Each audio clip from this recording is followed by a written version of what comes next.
Hi good morning बाळको केम छो बधा मजामां छो ने। चालो आज आपणे शुं भणवाना छीए पीटी एटले के साके। तो आज आपणे साकेमां नवुं नवुं भणीशुं। तो जो बाळको पीटी में छे पाठ 5मो आदर्श विद्यार्थी। शाळामां अने रमतना मैदानमां साचवीए स्वयंने एटले के शाळामां अने रमतना मैदानमां आपणे पोतानी जातने कई रीते साचववानी छे ते। तो बाळ दोस्तों आज हूँ तमने बात करूँ छूँ शाळानी। शाळामां आपणुं वर्तन सारूं होवुं जोईए। जो આપણે નિયમપૂર્વક નહીં ચાલીએ એટલે કે આપણું વર્તન બેજવાબદાર ભર્યું હશે તો અકસ્માત કે ઈજા થવાની શક્યતા રહે છે। ચાલો આજથી આપણે એક સંકલ્પ કરીએ। તો શાળાની ખુરશી ટેબલ કે બેન્ચ પર ચઢીશું નહીં, તેના પર કોઈ ચિત્રામણ કે લખાણ કરીશું નહીં। ટેબલ કે બેન્ચની ધાર વાગવાથી ગંભીર ઈજાઓ થવાની શક્યતા રહે છે। બાળકો તમે શાળામાં આવો, બેન્ચ પર ચડો અને પડી જાઓ તો તમને વાગે છે ને, એટલે એવું કંઈ કરાય નહીં। ત્યારબાદ શાળાની દિવાલો પર કે ક્યાંય પણ બેન્ચ પર કે એના પર કોઈપણ જાતનું લખાણ કે ચિત્રામણ કરાય નહીં।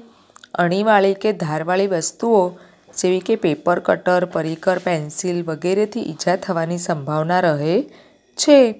પેન્સિલની અણી કોઈની આંખમાં ન વાગી જાય તેનું પણ ધ્યાન રાખવું પડે, બરાબર ને બાળકો। તમે શાળામાં આવો તો પેન્સિલની અણી, ત્યારબાદ પરીકર હોય, પેપર કટર હોય તેવી ધારવાળી વસ્તુઓ કોઈના આંખમાં વાગી ન જાય તેનું ધ્યાન તમારે રાખવું જોઈએ।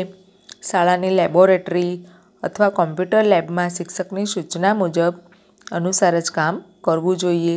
મન ફાવે તેવા વર્તનથી સાધનોને નુકસાન કે શારીરિક નુકસાન અથવા અકસ્માત થવાની શક્યતા છે। જેમ કે વિજ્ઞાન પ્રયોગશાળામાં દાઝવાની અને કોમ્પ્યુટર રૂમમાં વીજળીનો કરંટ લાગવાની શક્યતા છે। તમે કોમ્પ્યુટરના રૂમમાં જાઓ તો ગમે તેમ કંઈક સ્વિચો ચાલુ કરો, કંઈક વાયરને અડો તો તમને વીજળીનો કરંટ લાગવાની શક્યતા રહે છે। એટલે તે બધી વસ્તુનું ધ્યાન રાખવું જોઈએ। રમતના મેદાનમાં કે એસેમ્બલી હોલમાં આવતા જતાં કાયમ હરોળમાં ચાલવું। તમારે લાઇનમાં જ ચાલવાનું હોય છે। શાળામાં આપણે ક્યાંય પણ આપણા ક્લાસમાંથી એટલે કે વર્ગખંડમાંથી રમત રમવા જતા હોય, બરાબર, મેદાનમાં કે આપણે બહાર શાળાના પેસેજમાં જ્યારે રમવા અથવા પ્રાર્થના માટે પણ જતા હોય તો ત્યારે લાઇનમાં જ ચાલવાનું હોય છે। દોડાદોડી કરવી નહીં, પગથિયા પર વારંવાર ચડ ઉતર કરવી નહીં અને પગથિયાની પાળી પરથી લપસણી ખાવી નહીં। પગથિયાની દિવાલ પરની પાળી પરથી રાજુ લપસણી ખાતા પડી ગયો અને તેના કપાળમાં ગંભીર ઈજા થઈ હોય તો જાણકારી મેળવો। તમે પણ દોડાદોડી કરતા હો શાળામાં, બરાબર, પડી જાઓ, તમારો પગ લપસે ને પડી જાઓ, કંઈક વાગે તમને, તો તમને ઈજા થાય ને, એટલે કે તમને વાગે, લોહી નીકળે, બરાબર, તો એ રીતે આપણે દોડાદોડી કરવી જોઈએ નહીં શાળામાં। અને શાળાના નિયમોનું ચોકસાઈપૂર્વક પાલન કરવું જોઈએ। શાળામાં આવો તો નિયમ પ્રમાણે જ તમારે શાળાના નિયમો મુજબ પાલન કરવાનું હોય અને તે મુજબ જ ડિસિપ્લિનમાં જ આપણે વર્તન કરવું જોઈએ।